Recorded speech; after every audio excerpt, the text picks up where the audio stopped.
You might have seen the news earlier this week about a huge stock market crash in South Korea. Some people think that was the beginning of the AI bubble bursting. SK Hynix and Samsung are both huge computer memory manufacturers in South Korea. That's a sector that hasn't really been on many people's radar until the big AI boom, because it can take a lot of capital to build a manufacturing plant for a technology that's ever evolving. But once all these data centers started going up, the stocks became a lot more interesting to a lot more people. SK Hynix operating profit went from $10 billion Q1 2025 to over $35 billion in the first quarter of 2026. That's absolutely bonkers and was extremely exciting for investors. Korea's GDP saw huge boosts, and exports rose over 70% in 1 year due to this market.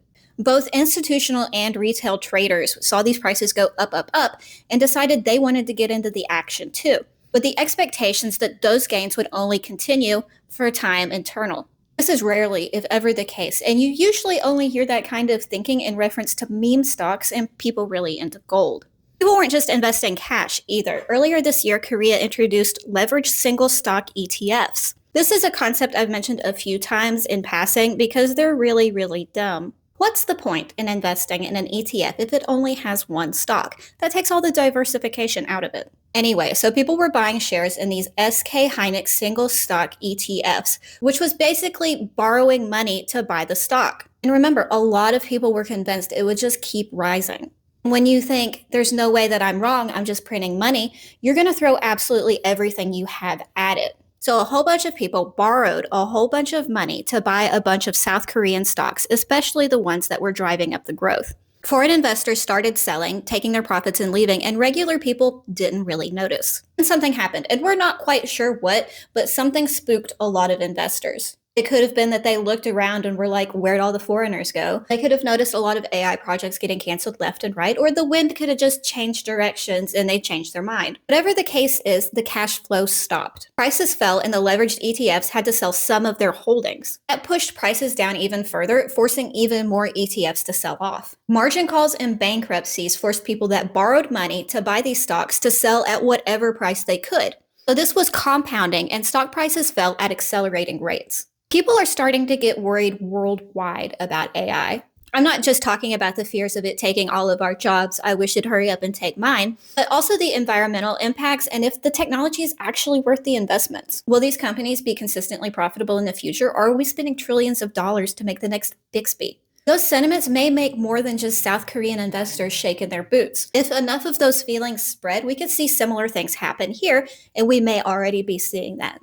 AI may be great at writing software code or working on cybersecurity issues, as well as causing them. Right now, some financial experts are saying that these companies need to grow about 17 times their current size in order to become profitable. Can they get there? It's unlikely that they all will. What happens if this is the beginning of the bubble popping? What happened in South Korea seems, at least so far, to be contained to South Korea. And right this second, it doesn't seem to have bled over into the Western Hemisphere. But our economy is still in a really precarious position because of these AI mega cap companies. A lot of people are still betting that we're going to see exponential and uninterrupted growth for these companies. Some people are getting a little goosey about it, either because of the new technology announcements coming out of China or because of the sheer amount of capital that's being poured into this area. The biggest vulnerability and the most likely thing to bring all of this crashing down is exactly what the people are complaining about, which is the lightning fast and uncontrolled build out of all of these facilities, namely the data centers.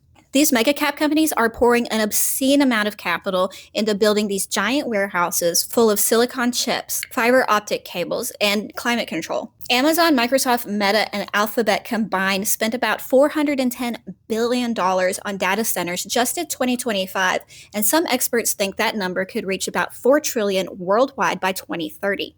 I was watching an interview with Doug Jones, who is a candidate for governor in Alabama, not the guy from Hellboy. And he actually made a great point. What happens to these facilities when the technology improves and everything gets smaller?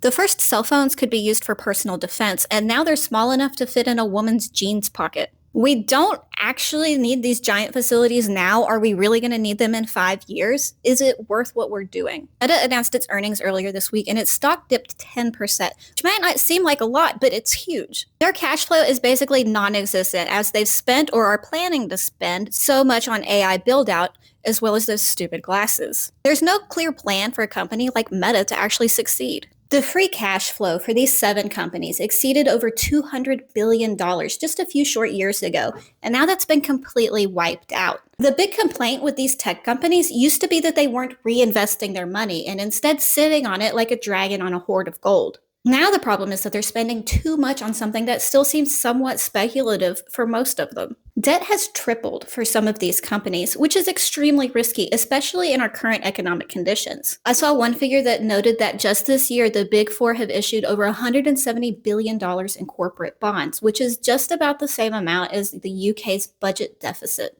That's a dot-com level debt that should be a big alarm bell.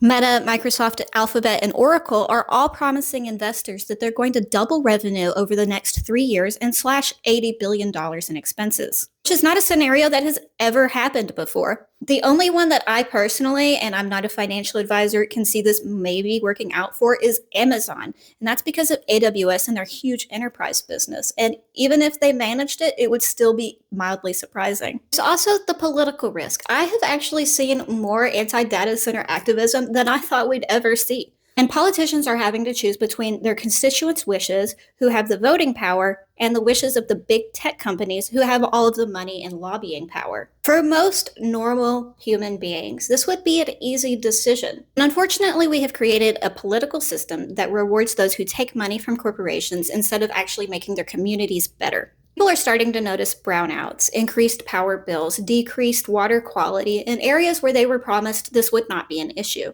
Many are tiring of these backdoor meetings where officials are giving approval to these companies to sneak in their data centers everywhere that they can find a couple extra acres. It's gotten to a point where it's making more than just liberal tree huggers angry. These stocks have been responsible for a huge portion of the S&P 500's growth over the last 4 years or so. S&P 500 Shiller CAPE ratio, which measures long-term valuation trends for those 500 companies, has been over 40 since May, which means very little to most people until I tell you that it has not been at those levels for that long since 1999, right before the dot-com bust. I know that the S&P 500 is not the economy. You do not have to tell me that. And I also know that just because something has happened before doesn't mean it's going to happen again. I'm just saying it's something to keep your eye on. I'm also not saying that you should or should not invest in these things. I'm not a financial advisor, nor do I have some kind of orb that lets me see into the future. What I do know is that there has not ever been a time where stocks kept going up and never came back down. If the bubble bursts, a lot of people will probably panic sell. People who have done their research and spent time investing in robust industries instead of hearsay will probably come out ahead in the long term. If the AI bubble bursts, it will not solve all of the problems around AI. And AI is not just going to disappear. It will probably kill off a lot of the crap companies who only have money because they said AI in a funding meeting. The bubble bursting will probably affect more than just tech stocks. Again, these companies are pouring an unfathomable amount of cash into all kinds of industries, including construction, marketing, research, logistics. And if that suddenly stops, there will probably be even more people laid off. It would affect a lot of industries. When more people have less money, that affects downstream as well. That can affect your small businesses. You're probably not going to stop at a coffee shop every morning to a job you don't have. The boom towns that have showed up around some of these data centers will probably go back to being podunk little nothing spots on a map. I've mentioned this before, but there's the possibility that our 401ks and related retirement accounts are actually contributing to the bubble. Your retirement account probably buys into an ETF that's based on market cap. So the bigger a company is, the larger the percentage of your contribution goes towards that company. In this video, I looked at one fund in my employer's retirement profile and found that 5.82% of every dollar I spend goes towards Amazon stock. So if I contribute $350 every other week to Amazon over the year, I buy about $529 worth of their stock.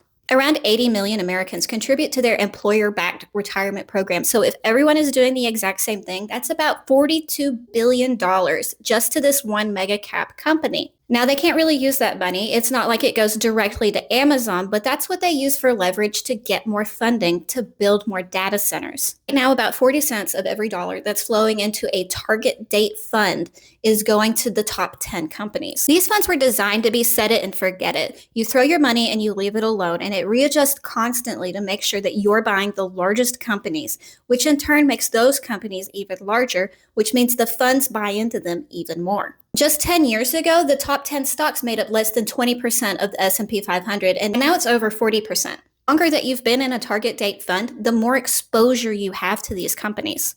All of these funds have been on autopilot for years now and continue to infuse these companies with cash regardless of whether or not they're overvalued. Stocks will be bought regardless. A crash could send retirement accounts on downward spirals and severely impact the lives of people that are looking to retire soon or have already retired and are living off of that money. We're already seeing a record number of hardship withdrawals from 401k accounts. What happens if our day-to-day lives get so bad and so expensive that the majority of us quit contributing to these accounts? What happens if more people continue to pull money out of the market in favor of what they consider safer investments or just to spend on groceries? Wages have been stagnant, but inflation keeps going up. How do we see this going? So there's no way to know what's going to happen, and anyone who tells you that they know is a liar. We don't really know that, number one, a bubble even exists, or number two, that the bubble has burst until after the fact. And like I mentioned earlier in the week, it can take months between when it actually starts and when we're aware of it or actually agree that it's happening.